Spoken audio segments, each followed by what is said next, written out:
Welcome to the Miscellaneous Film Festival podcast. This is an excerpt from our mini film fest, Movies Close to My Heart, presented by friend of the show, Dustin Bartolucci. To hear the full episode, click on the link in the description. And now, on with the show.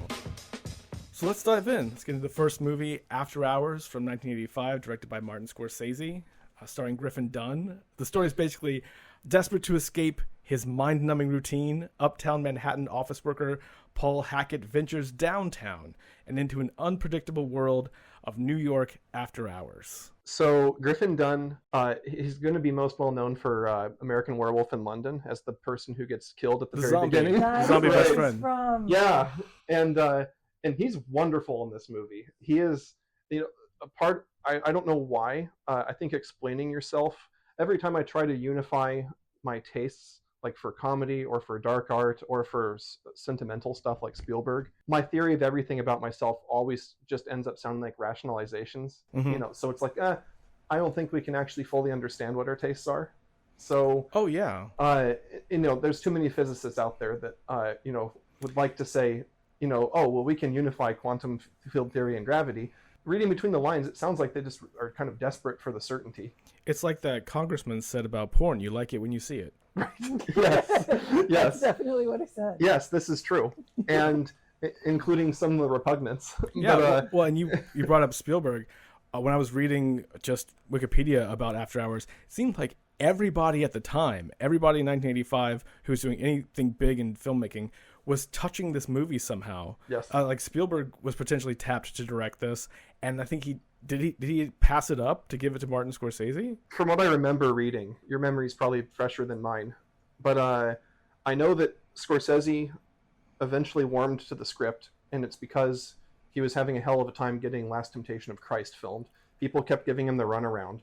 And I think that there's a lot of that kind of anxiety in this movie, right? Like running back and forth to person, and they're not quite understanding where you're coming from. Yeah. So there's a lot of like kind of societal alienation as the big theme in it. Mm-hmm.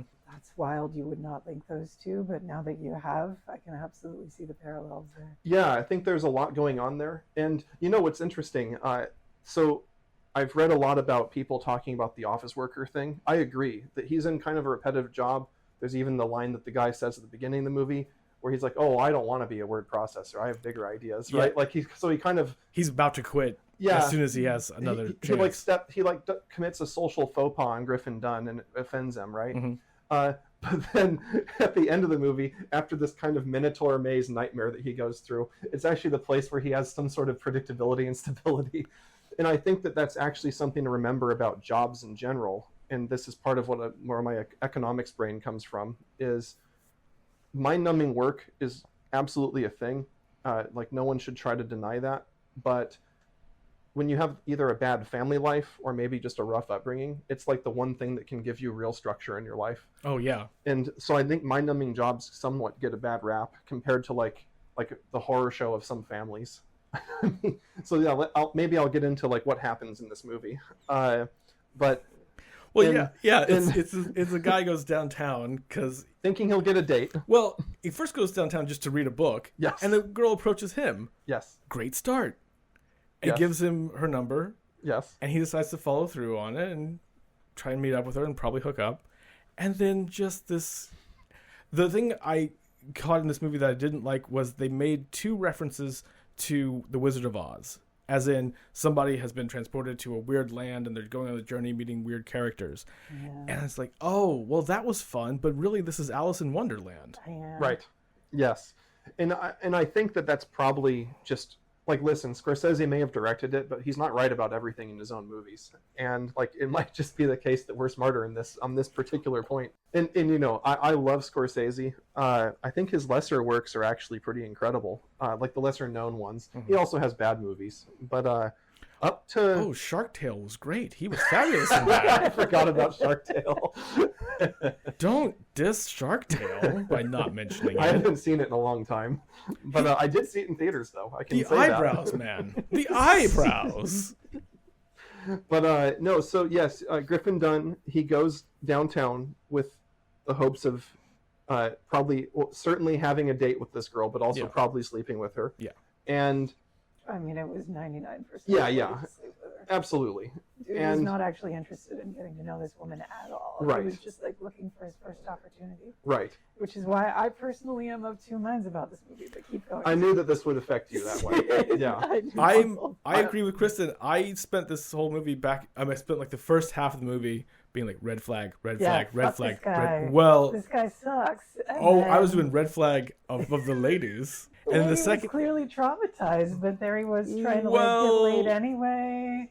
Oh, she was going hot and cold. Yeah, Yes. like for obvious reasons, there was something going on there. So. Yeah, which to me that's a red flag. Like, hey, you're not here.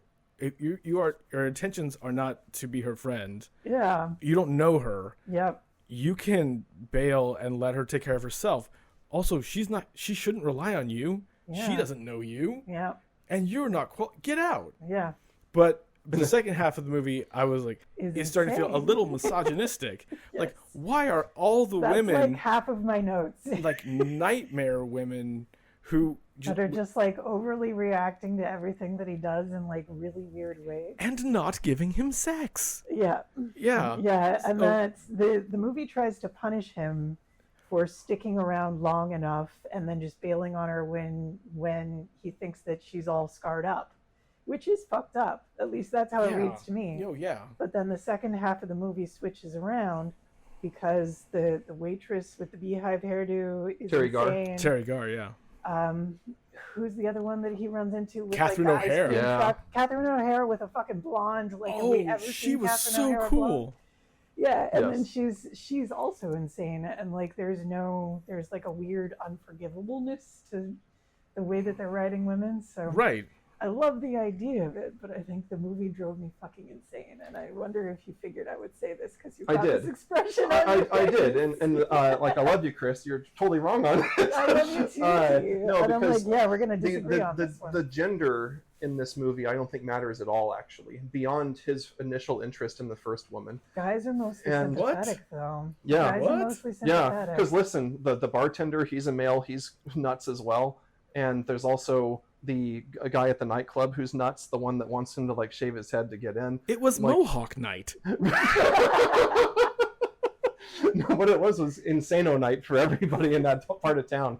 Even the guy who runs the diner, isn't it Dick Miller? I think he's. No, he was a and- wait. He's credited as a waiter, but yes, it was Yes. Dick Miller. And I was so happy to see Dick Miller. I was like, things are going off the rail. We need Actually- bucket of blood. We need bucket of blood. Yes, we need to take 10 seconds to appreciate the magic of Dick Miller, And the fact he deserved to be in every movie ever. and the fact that Paul Hackett gets encased in a statue at the end, Yes. just like in Bucket of Blood. Yes, Oh, And- okay. and it's I more or figured less it was just a callback in the movie itself. to the paper mache Yeah, thing. at the Yes, start.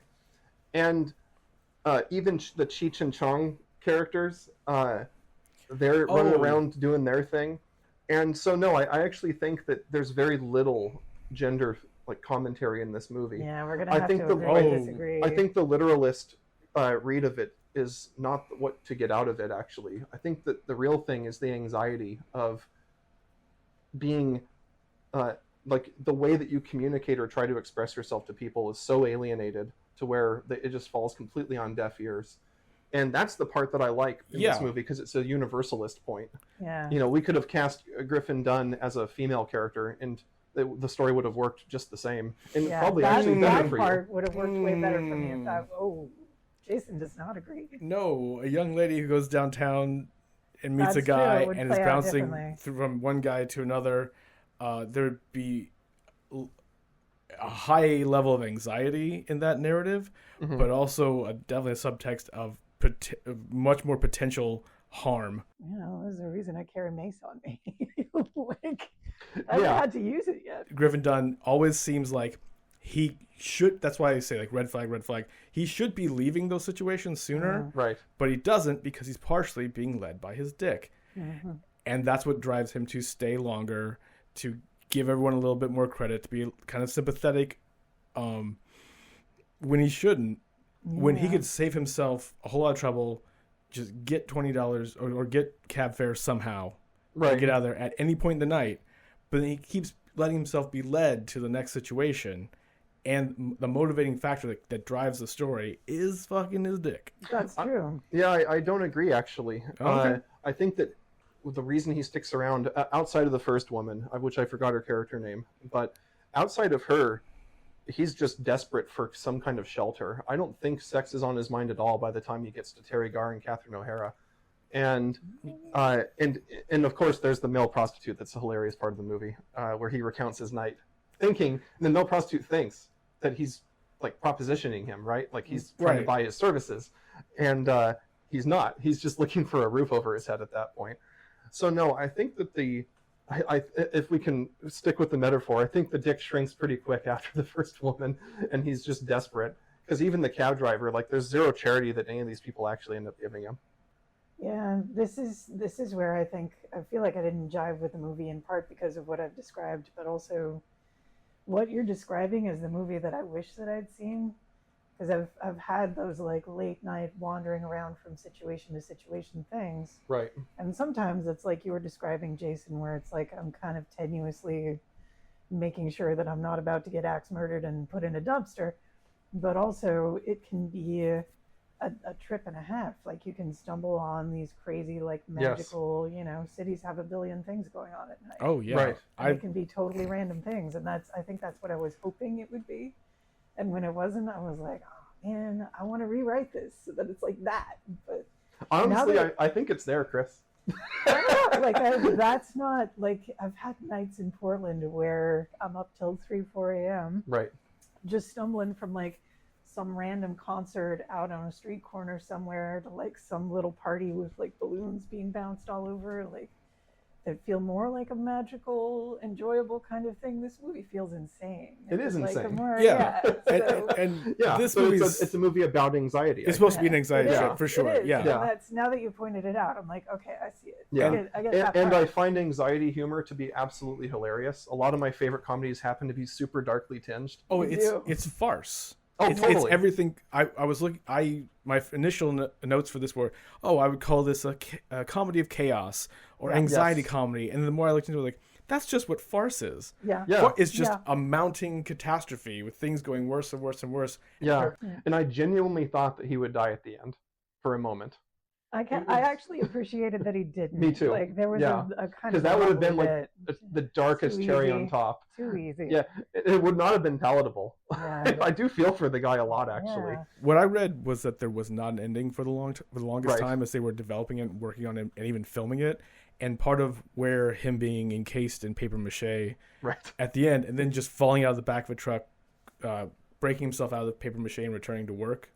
Yes. Was just the quickest way to wrap it up. I really thought that ending worked. It was a callback. I love it. We circled back around. It was like the perfect fairy tale journey. Yep. But I also felt like nothing got resolved.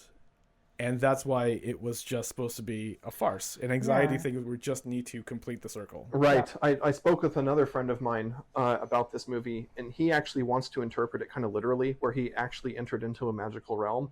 But that's like the people that say that Mulholland Drive's a parallel universe. I'm like, no.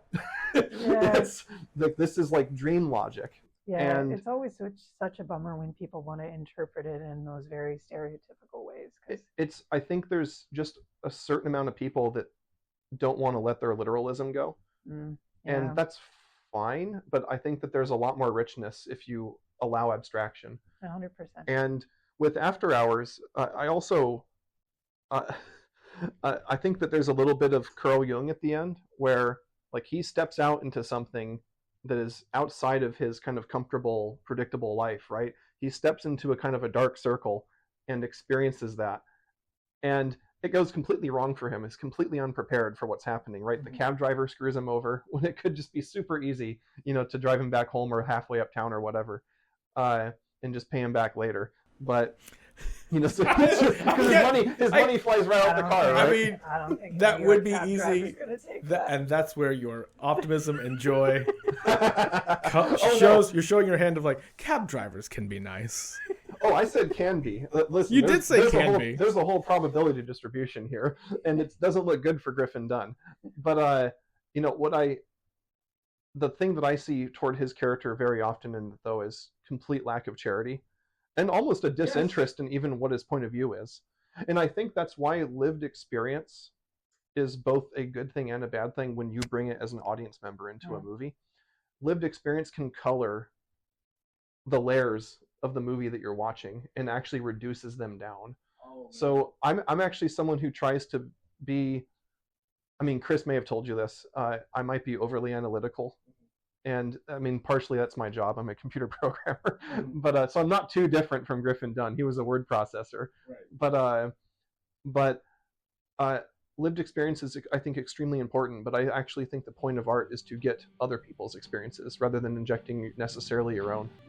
Let's break out the booze and have a ball. If that's all there is.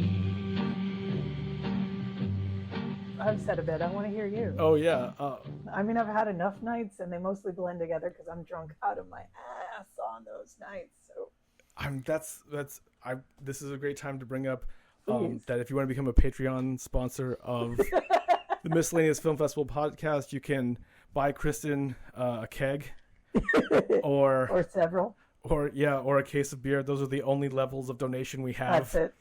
It is one beer, a keg, or an ocean. I'm sorry to all our handle subscribers. We have canceled that level because Kristen wasn't getting fucked up fast enough. Exactly.